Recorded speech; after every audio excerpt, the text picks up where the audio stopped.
All right. Hi, everyone. So, welcome to our tiny health presentation all about mom and baby gut in the first 1,000 days.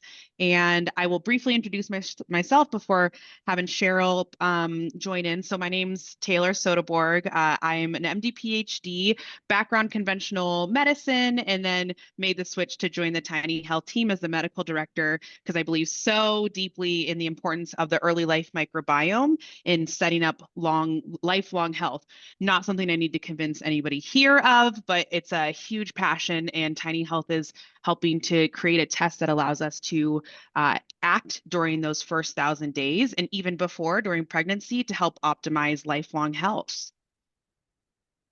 But I'll let Cheryl introduce herself now. Hi, yes, I'm Cheryl Suhoy, the founder and CEO of Tiny Health. Basically, I'll just jump right into it. Tiny Health is a company I created in 2020, a week after my son was born, actually, my second child, via a home VBAC, because I had a C-section of my daughter 6 years ago, basically 2 years before he was born. And sort of like what triggered me to do all this research around baby and mom gut health. So, realized that through that experience with the C-section that she's at a higher risk for certain chronic conditions, tried to course correct. And in that process was looking for a gut test, a stool test to measure if she was sort of on track and if I've sort of course corrected her gut, which is what I was reading in literature. And so I found out that there was no stool test for babies that were suitable. So when I was pregnant with my son, I decided to start Tiny Health and formally incorporated the company a week after he was born. So we are literally the first gut health platform for babies and expecting parents. We started in 2020 in April in the middle of the pandemic.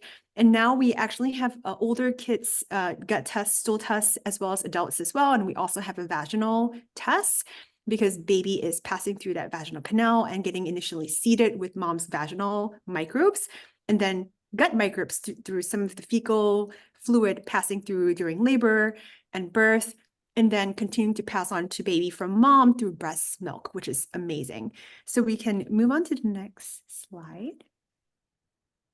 Yeah, and I just want to highlight this. When I read this quote from Cheryl when I was first learned about tiny health, I thought this was one of the most powerful things I'd heard. As someone who came from the world of academic research in conventional medicine, I did research in the infant microbiome, and I knew we couldn't wait to get this information to people. This could change lives. And I saw this quote from Cheryl, and it just sort of stopped me in my tracks that this is exactly how we should be approaching health in this modern era. Thank you, Taylor. Not 10 years later. No, this is the thing. I was researching, how does my OBGYN or my pediatrician not know about this?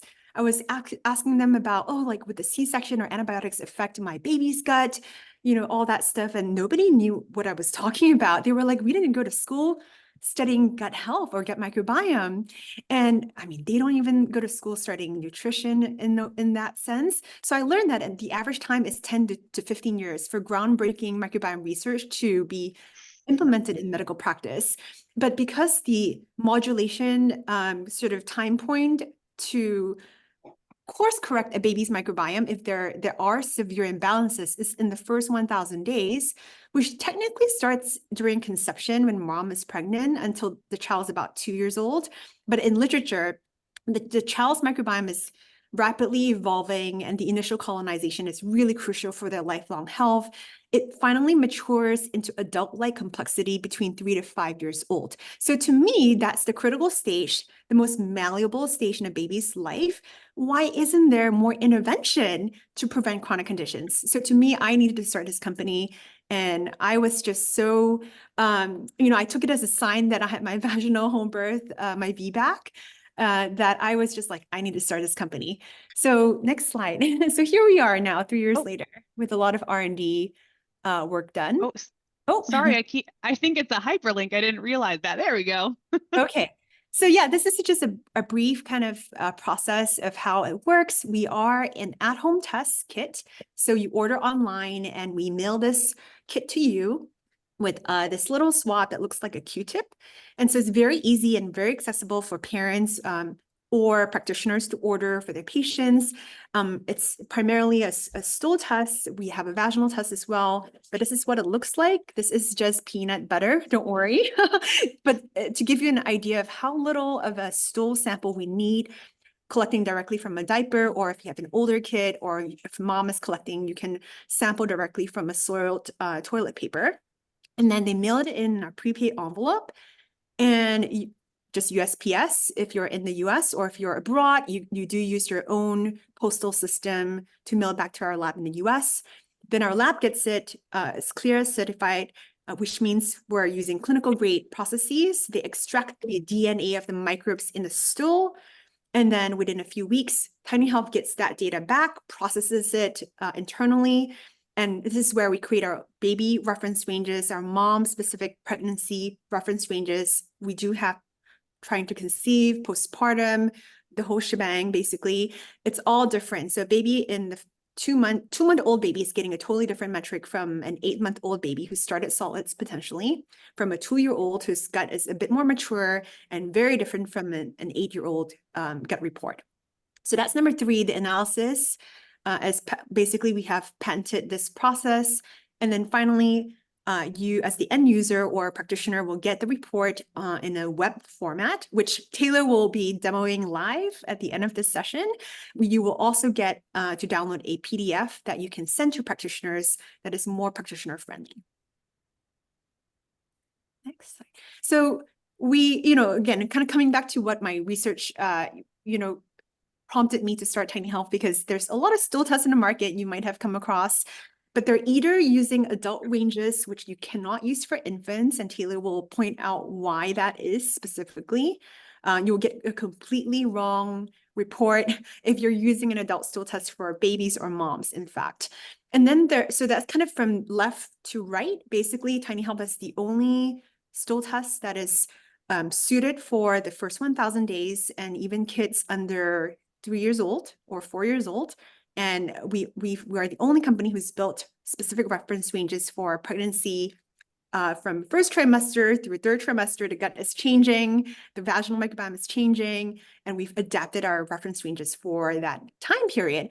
And then if you see up to down, basically we're using shotgun sequencing, which might be a technical term for you, but it's the latest and greatest standard in microbiome research. So all the latest microbiome papers you're reading are using shotgun sequencing, versus on the bottom, basically you have very old school traditional technology, which is great and it has its use.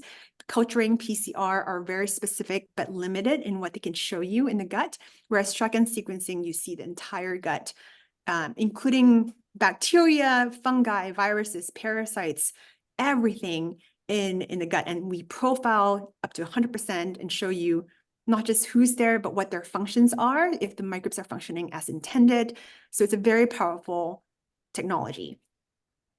We can go on to the next one. So this is a chart. You can see this on our website too, tinyhealth.com/science.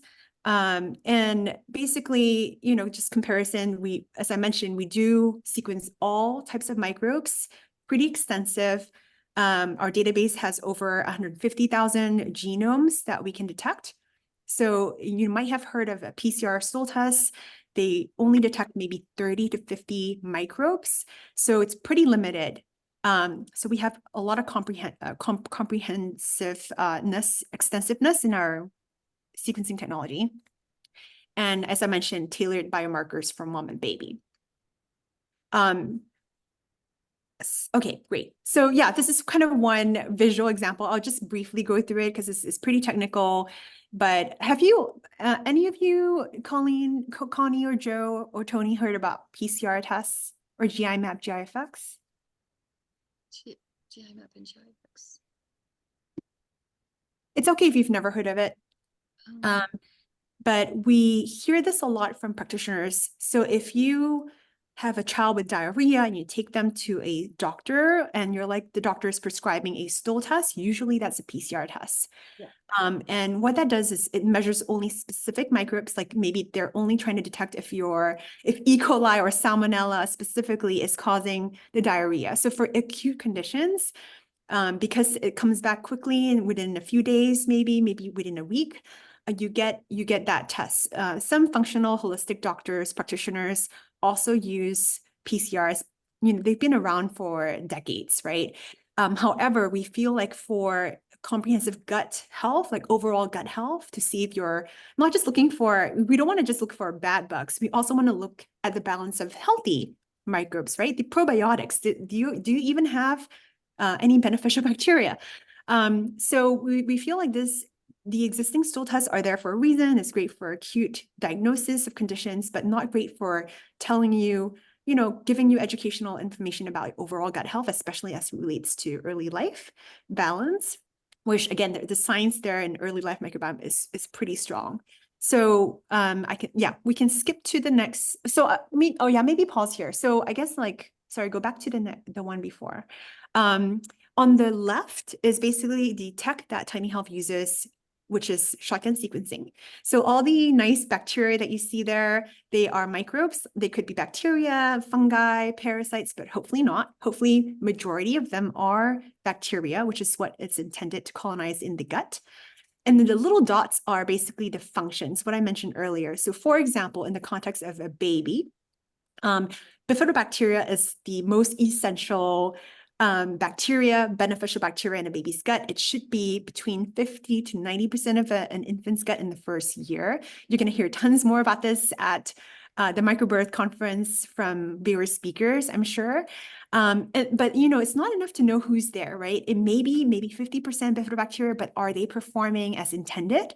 So these dots are the functions, which, the function of bifidobacteria in the first year of life is to digest the HMOs in breast milk, the human milk oligosaccharides, which makes up a third of breast milk naturally, right? So without these bifidobacteria, basically it's the green Ys are bifs. They're the good bugs. And so this composition is not right. I mean, it should be really, it should be 50 to 90% of an infant's gut. So if they're not the right strain of BIF, they may not be digesting the HMOs efficiently. So maybe it's Bifidobacteria dentium, which is related to the oral canal, or Bifidobacteria adolescentis, which, as the name may indicate, you may find that in older kids and adults, not really in infants.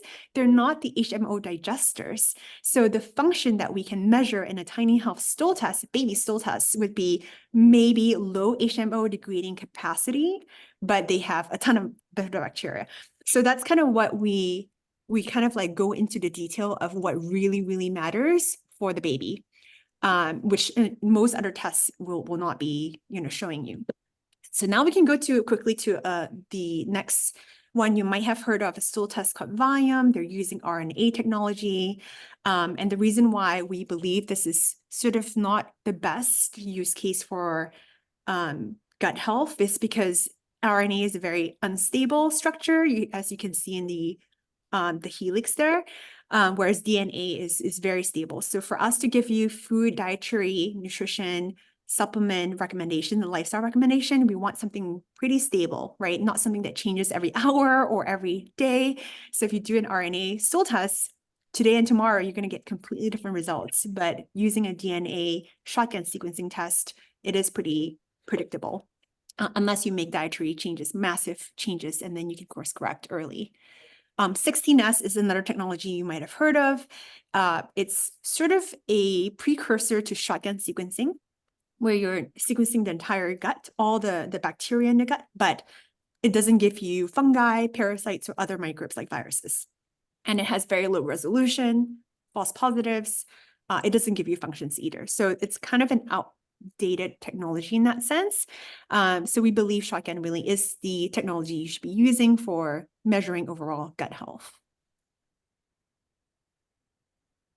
Maybe we'll skip these slides and come back to it if you have questions specifically about what the differences between shotgun and PCR are. But basically, as I mentioned earlier, we did start with the pregnancy, gut, and vaginal test and the baby test, and now we've expanded to older kids and adults as well, which is on the product suite on our left. And then on our right, we just launched our Pro Gut Health test that is made specifically for practitioners who want additional markers that are non-microbial, which are basically the stool chemistries. And Taylor will go into that in a little bit more as well. But as you can see, the price point of our tests are $199 for a single test kit, and then $249 that comes with a consult call with one of our microbiome specialists. Sometimes Taylor herself or myself could be taking those calls as well, walking through your stool, your gut health report, and telling you, guiding you a little bit better about what to do next based on your specific results. All right, I'll hand it off to Taylor now. All right. Yes. So Cheryl did a beautiful job of setting up that how the baby microbiome is critical. That whole process starts actually during pregnancy and while trying to conceive. And that comprises the first 1,000 days of life where the immune system is getting educated and it's learning from largely the microbiome. So those first 1,000 days are thought to be a critical time for setting up lifelong health. And a huge component of that is the microbiome. And so many people have heard about the microbiome. They may have some understanding about the microbiome and what a healthy composition is. However, a lot of people don't know that the baby microbiome is actually very distinct from older children and adults. And one of the things I learned when I was in training for pediatrics, the first thing they tell you is babies, toddlers, they are not just tiny adults. They have their own physiology, their own health processes. And I can't think of a better example of that than the early life microbiome and how it's distinct. So this is from an amazing paper that came out many years ago and sort of the beginning of the heyday of the microbiome. And it's a great paper that demonstrated how if you have dysbiosis or abnormal, non-ideal bacterial communities in the gut in early life, so as when you're a baby, that is directly associated with altered development of the immune system. And then altered development of the immune system leads to increased risk of all those immune-related conditions, autoimmune conditions, atopic marks, eczema, food allergies, asthma.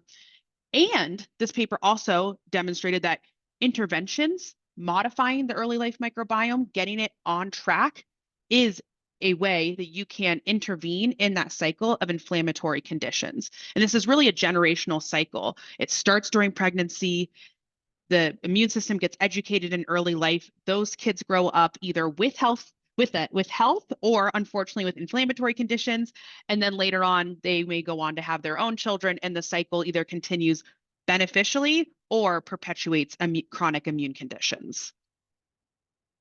So baby gut types. Baby gut types are an amazing way to categorize the different types of microbiomes that we see in babies. These different baby gut types, there's 7 different types, and they're classified by the dominant type of bacteria. Cheryl shared earlier that in babies, that is ideally bifidobacterium. Babies don't have a lot of complexity in their lives. They are adorable and they eat breast milk or formula. That is really all that they're doing for the first couple of months. And so they don't need a complex microbiome because they're not having a complex diet. Bifidobacterium are the ideal to set up the immune system, build that strong gut lining, and digest all the beneficial things from breast milk. You would think that, oh, all these ones in red, these non-ideal baby gut types dominated by unfriendly bacteria, that's probably just babies who are born by C-section, have antibiotics, don't have an opportunity to have breast milk. That is oftentimes the case. However, it is not 100%. And that is one of the reasons why Tiny Health was created, because while we know there are things that can be done to optimize the likelihood of beneficial seeding in babies, ideally vaginal delivery, if we're able to avoid antibiotic exposure, if we're able to breastfeed, those increase the likelihood of a bifidobacterium dominated microbiome. However, it is not 100%. And I have seen many cases where all of those ideal microbiome actions happened, and yet babies still somehow got colonized with unfriendly bacteria, Streptococcus, Enterobacteriaceae. So the only way you can know if the microbiome has been seeded in an ideal way is through testing. So we do see that it's 65% of babies fall into one of the more bifidobacterium dominated microbiomes, meaning that 35% have major imbalances, and you can't always clinically tell until sometimes later when babies a couple months old start to experience colic, gassiness, GI discomfort, eczema. And so the best time to intervene is prior to those things happening.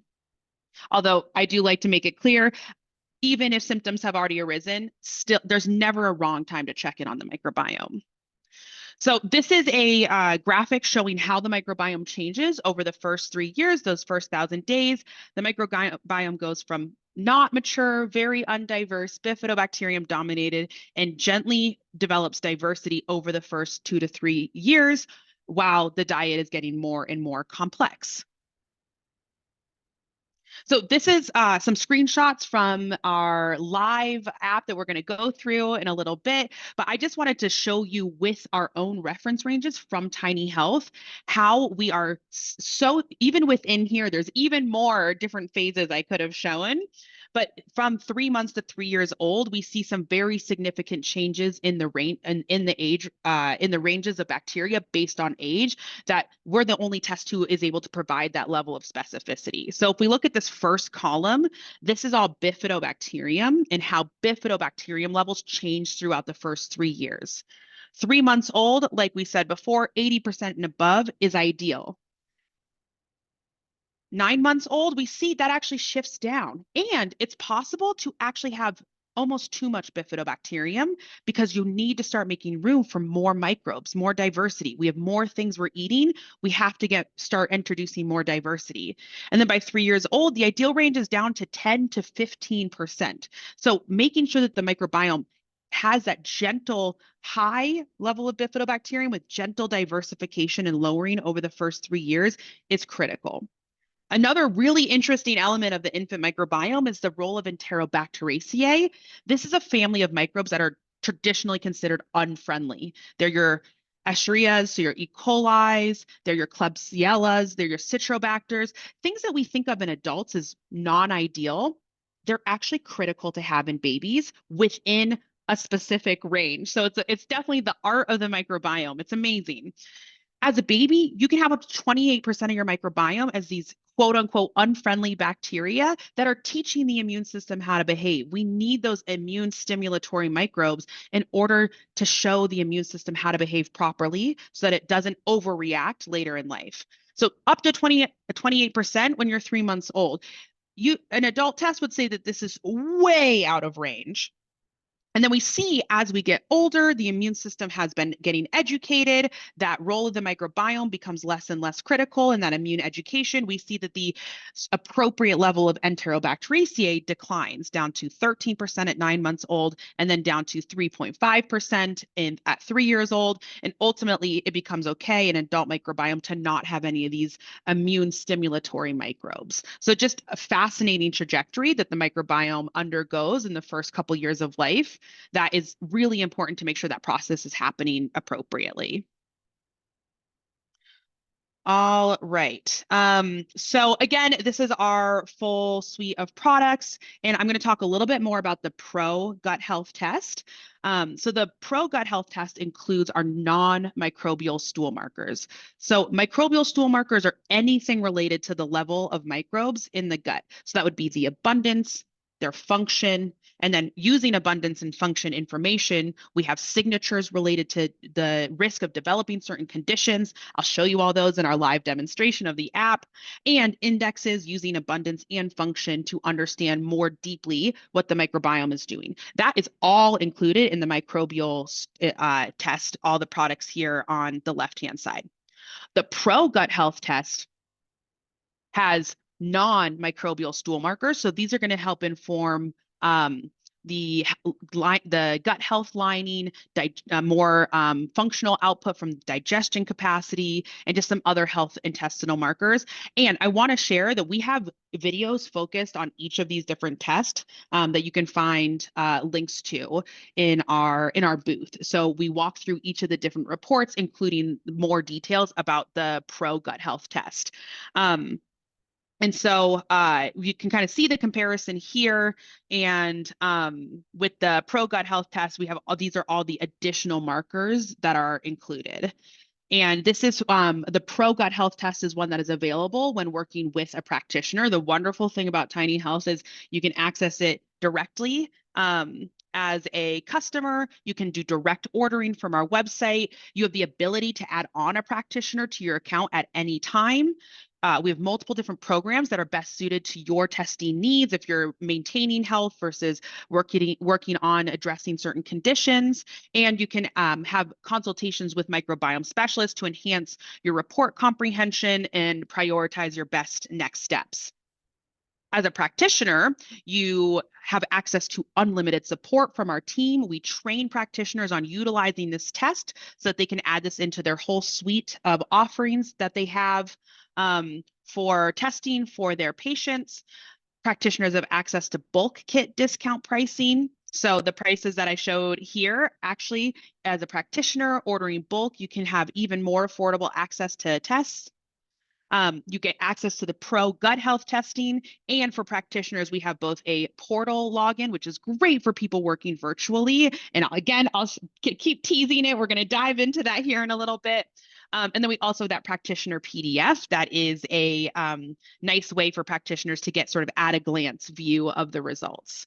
And I'll actually show you this is what our practitioner PDF looks like. So you get sample at a glance, high level, what's on track, what's not on track, what's the ratio of that, what is the population score for this individual. And then you also get more in-depth information with all of the categories broken down, all of the insights. You can see the reference ranges.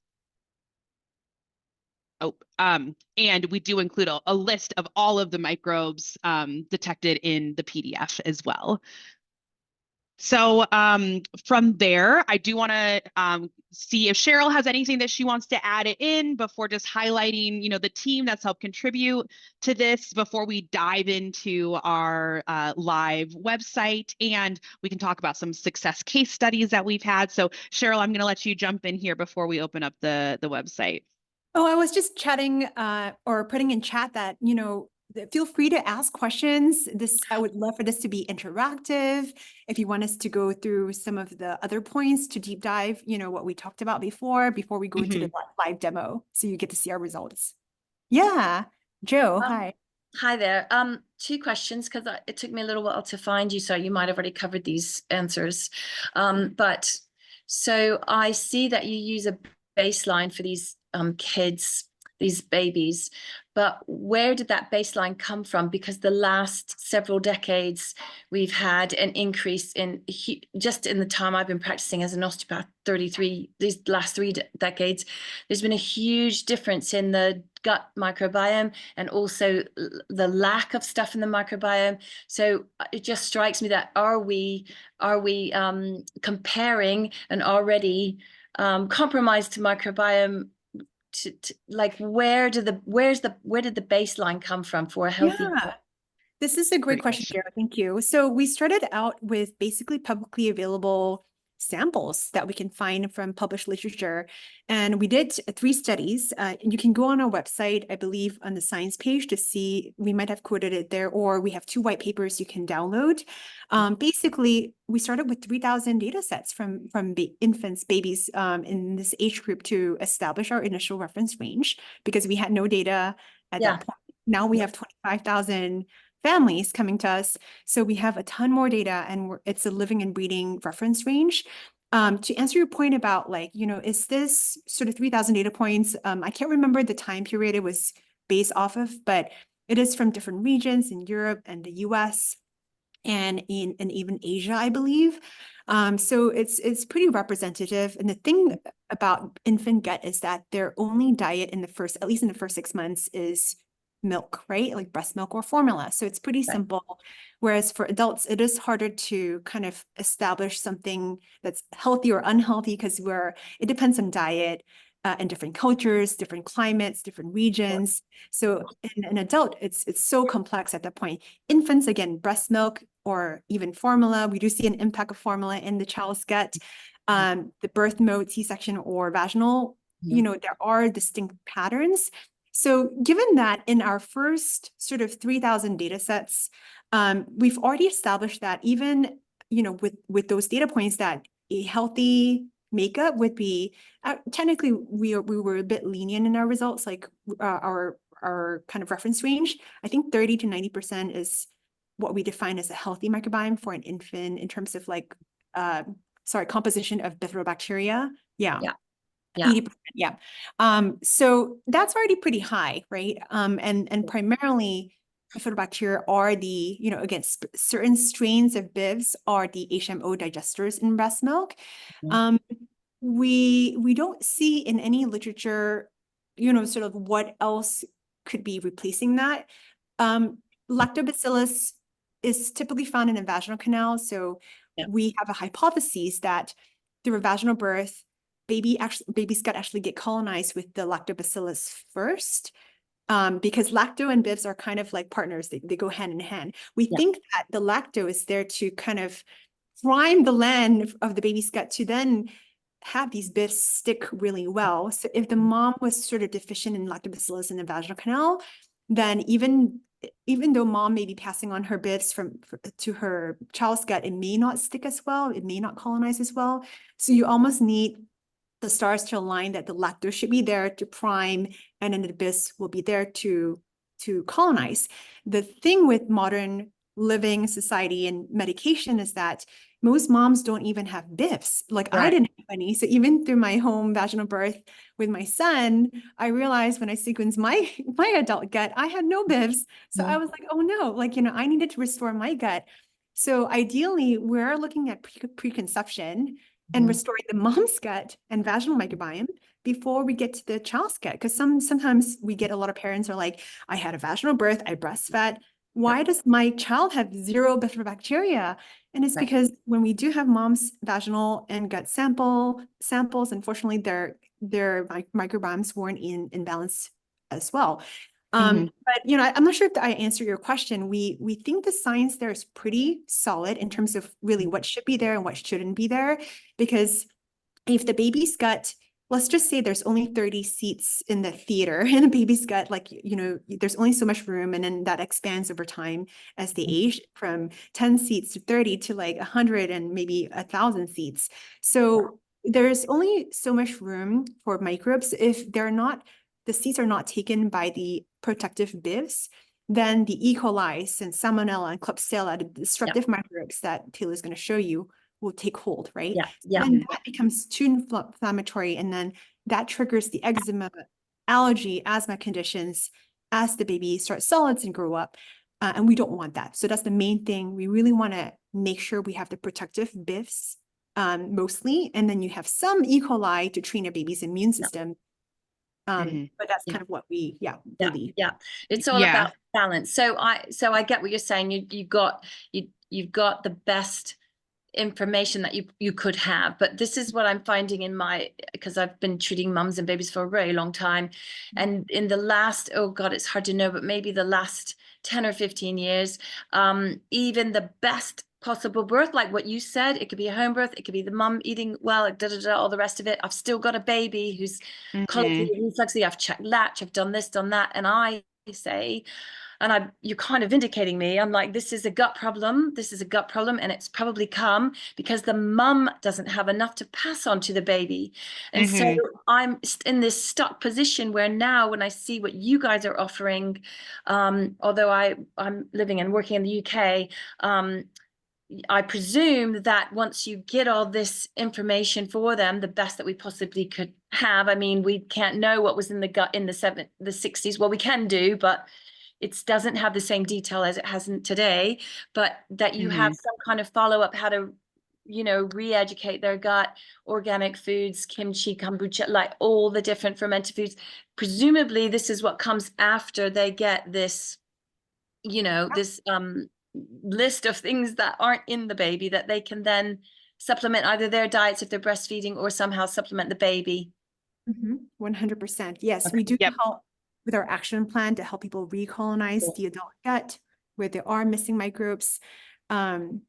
In fact, Martin Blazier wrote this book, Missing Microbes, right? That bifs are actually one of those microbes that are becoming missing in the Western world due to overuse of antibiotics. And even like we may not think that we are taking antibiotics medication directly, but it comes through our food supply, water supply, pesticides, and things like that. So yes, we do. Yeah, we do believe that, bifs are one of those missing microbes. Yeah. So I'm super excited to find this company because as far as I'm aware, I don't have anything like this in the UK. And I even struggle to find nutritionists who will treat children. So they wait till an adult is so dysbiotic as an adult, and then they have to go backwards and treat it. And so I do have a few contacts where where people are teaching, like treating children now, but the infants, you know what? If the baby's gaining weight, the baby's fine, and they send the baby and the mum home. This baby's definitely got cut problems. I'm a cranial osteopath, so I can help that way, but I cannot help them if the original soil in the baby is deficient. So this is a really good thing, and I hope that you take people from the UK, and then it just is sent back, I presume, and then they can go We from do. there. It's just that, that we can't track the postal.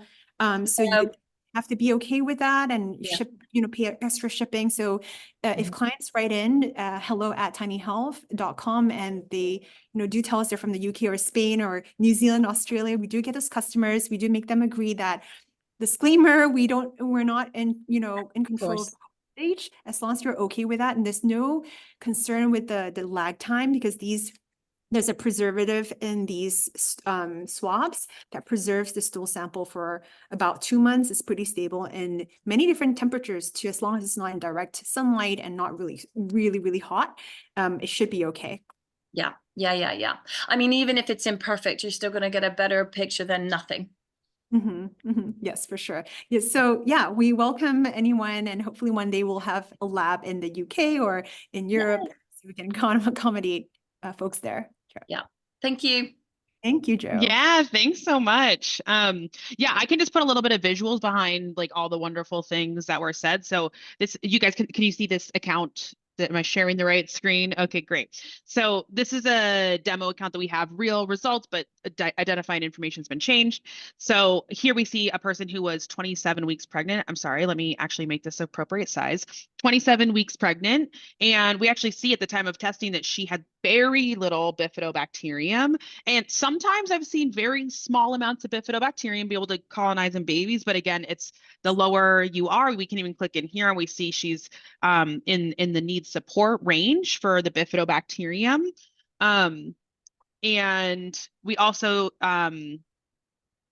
see that there's, a little bit of these higher than ideal disruptive microbes. And again, in adults, it's normal and okay to not have any of these. It's okay to have it's normal to have a little bit of these in the adult gut, but very, very little. So we see that's, 27 weeks pregnancy, what we were working with. And then we also looked the vaginal microbiome sample at the same time. And we see coupled with the low bifidobacterium in the gut, there was also lower than ideal lactobacillus. So lactobacillus was quite low. We see for the vaginal microbiome community, it's ideally 90% plus.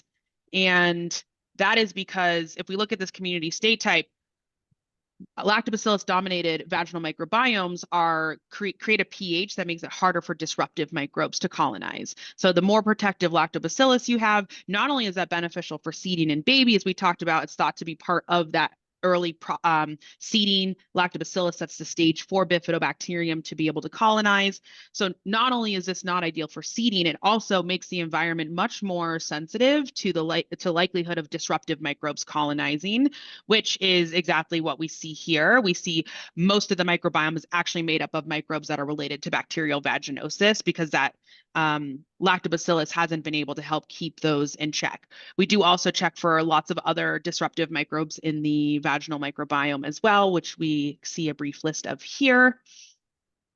And for, pregnancy, but also for women's health, sometimes getting this type of test is the information that was missing from years and years of doing antibiotics and just trying to treat these symptoms that everything seems like BV until you actually can look in the microbiome and see what's going on. And a lot of people suffer from just rounds of antibiotics. And actually, if we look here, some people have high aerobic bacteria, aerobic vaginitis, it appears to be like BV. It gets treated over and over again with antibiotics. Antibiotics can actually make this worse if that's the real cause of someone's symptoms. So for all phases of women's health, this is a really great test. And then specifically for pregnancy, we actually see that the vaginal microbiome, there's microbiome signatures that are related to preterm delivery. So of course, preterm delivery is a very multifactorial condition. However, we know that the vaginal microbiome does play a role in that. And it's something that we can take actions to help reduce that risk from that perspective. So many things are out of control when it comes to preterm delivery. This is one thing that we can help to take actions to intervene. And so this is one of our great signatures. So our microbiome signatures, because we have this shotgun metagenomics technology, it provides us with incredibly accurate abundances. And so we're able to look at the abundance of different types of microbes, and we can weight each of these differently, whether they're associated with decreased risk, associated with increased risk, and we can weight all of these differently based on their power in the literature and have a signature that contributes to the likelihood of the risk of developing a certain condition. So in the vaginal microbiome, we have this for preterm birth. In the gut microbiome for pregnancy, we have this signature for gestational diabetes. And then I'll show you in the infant one that we have these signatures for all atopic March conditions as well. Can I, So can I have a quick question? Yeah. So are you providing the lactobacillus that they take, or you just suggest different makes that they take, or the probiotic, if it's not lactobacillus, the other so many makes? Yeah, absolutely. Great question. So before I dive into the baby result, let's take a look at someone like what would be some of the actions we would recommend for someone like this. So in the action plan, we have a list of all the recommendations in one spot, which is really nice. And what's great is that you can also access this through anything that's needing support. You can see the direct related action item here. So lactobacillus probiotic, we provide links to outside products that have gone through our process of vetting by our science team, by our team of health specialists, to make sure it's the right strain, that there's no other ingredients in there. We work to make sure that there's clinical data showing that this product does actually do what it says it's going to do. So we kind of take all that work out for practitioners and for direct customers as well. So a lot of practitioners do have toolkits that they like to pull from. So we also provide it's not just like, here's products, no information. It's here's products we recommend. This is why we recommend them. This is specifically what we're looking for in this product, so that practitioners, customers can use the ones we recommend, but they also are empowered to utilize, products that are available in your area. Sure. So we do provide those direct recommendations. And then if I go into the gut microbiome results for the action plan, we see that not only do we also have the products listed here, information about them. We also have a lot of very specific dietary recommendations, which we all know we should eat more plants. Like that is something we all are very aware of. But what plants? There's so many things we can do for our health. So knowing which are the most important ones to focus on for you specifically is so helpful to be able to take actions that are going to be meaningful for that individual. So for example, this person, could use some support with decreasing that unfriendly bacteria that was elevated. And so here we provide a specific chart that details different spices that have different antimicrobial properties against very different types of microbes. My Zoom is blocking that. There we go. And then similarly, we also have, inulin-rich foods for helping this person has high protein breakdown in their large intestine. That's a small intestine job. That shouldn't be a main function of the large intestine microbes. So here are some foods that may help boost their fiber intake and decrease that reliance of protein breakdown in the large intestine. And we provide very specific food examples, but then we also have lists of supplements for people who want to take that route in addition to dietary changes. Perfect. Yeah, that's good. Yeah. And so then you just focus on pregnancy and babies, like someone who's, say, I had a woman who went through her whole pregnancy with sort of IBS, and I'm convinced, well, I know that it's just that imbalance. But you wouldn't do something like that. Would be maybe if she got pregnant again, then she could use your service. Oh, we are a test for every age, phase, stage of life. So okay. every age. You Okay. can do Oh, it too, Joe. You can absolutely. do it. Yeah. Yeah, no, I'm, yeah. I mean, yes, yes, this is really good. So you wouldn't have, it's not specific to pregnancy and babies. It's any, What It's happens if when you get the stool test, as I mentioned, there's a kit ID here, you activate it on our site, so like account.tinyhealth.com, and you enter your birth date. And if you're trying to conceive pregnant or postpartum, or if you're not at all, that's right. how our software kind of personalizes your report Okay. to each kind of type. So the swab is the same. You just, when you activate it, when you tell us what you're looking for and we personalize it. Okay, perfect. Oh, I'm very excited to find you. Yeah, there's even people who've used our test to then bring to their practitioner to help point towards root causes of symptoms they're having. So yeah, this test is really powerful for, I would say, maintaining health at Yeah. any age, Yeah. addressing symptoms at any age. There's really, this is not the purpose of this conference, but there's really fascinating data coming out about longevity in the microbiome. It's not just about your lifespan, it's about your health span and being healthy for all the years that you're alive. Microbiome, of course, plays a role in that as well. So there's really never, like, whether you're addressing symptoms or, getting ready to have a baby, or just want to make sure that your health span matches your lifespan, there's never a wrong time to test, Yeah, which is yeah, really yeah. great. And we do that for everybody. Yeah, perfect. Perfect. Yeah. Yeah. And then, just like another example, this baby is really, like, I like to show how quickly the baby microbiome can change. So babies are really lucky. They have very malleable microbiomes, which is great because it's such a critical time of life. That being said, some people are like, the adult microbiome doesn't change. It absolutely does. We see that a lot. We saw that in the example I was just sharing, that the adult microbiome absolutely can change with dedicated probiotic dietary actions that are specific to your needs. The baby microbiome is very malleable though. So we see this 7-day-old who unfortunately had almost 90% of the gut unfriendly bacteria. They had a C-section signature, which is not ideal. If this is present at 1 year of life, it is associated with a much higher risk of developing asthma. And then this kiddo, not unsurprisingly, had very low bifidobacterium, probably because mom didn't have very many, and that lactobacillus wasn't very high in her vaginal microbiome. It was not optimizing the likelihood of beneficial seeding. And so this is the microbiome that they were ultimately born with. And we can even see here which microbes came from mom in baby and which ones are from the environment. So this is fascinating. We can see mom passed on these Enterococcus species, and then the unfriendlies are from the environment, not detected in mom. And you can get microbiome seeding if mom samples within 6 months of baby's delivery on either end. And then we can also see here the health condition. So again, this is one of those signatures that shows, uses a collection of microbes, weights them all differently based on available literature to determine if this current microbiome composition is one that is associated with the development of these atopic March conditions. And then one other thing I like to point out, Cheryl talked about this earlier, but just to provide the visualization. So we have those abundance insights like bifidobacterium levels, that's abundance. Signatures, that's, weighting abundances of different microbes together.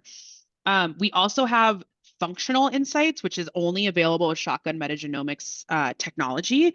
So that's something like HMO digestion. So we can look at the amount of bifidobacterium there, but are they actually doing the job that they're supposed to be doing?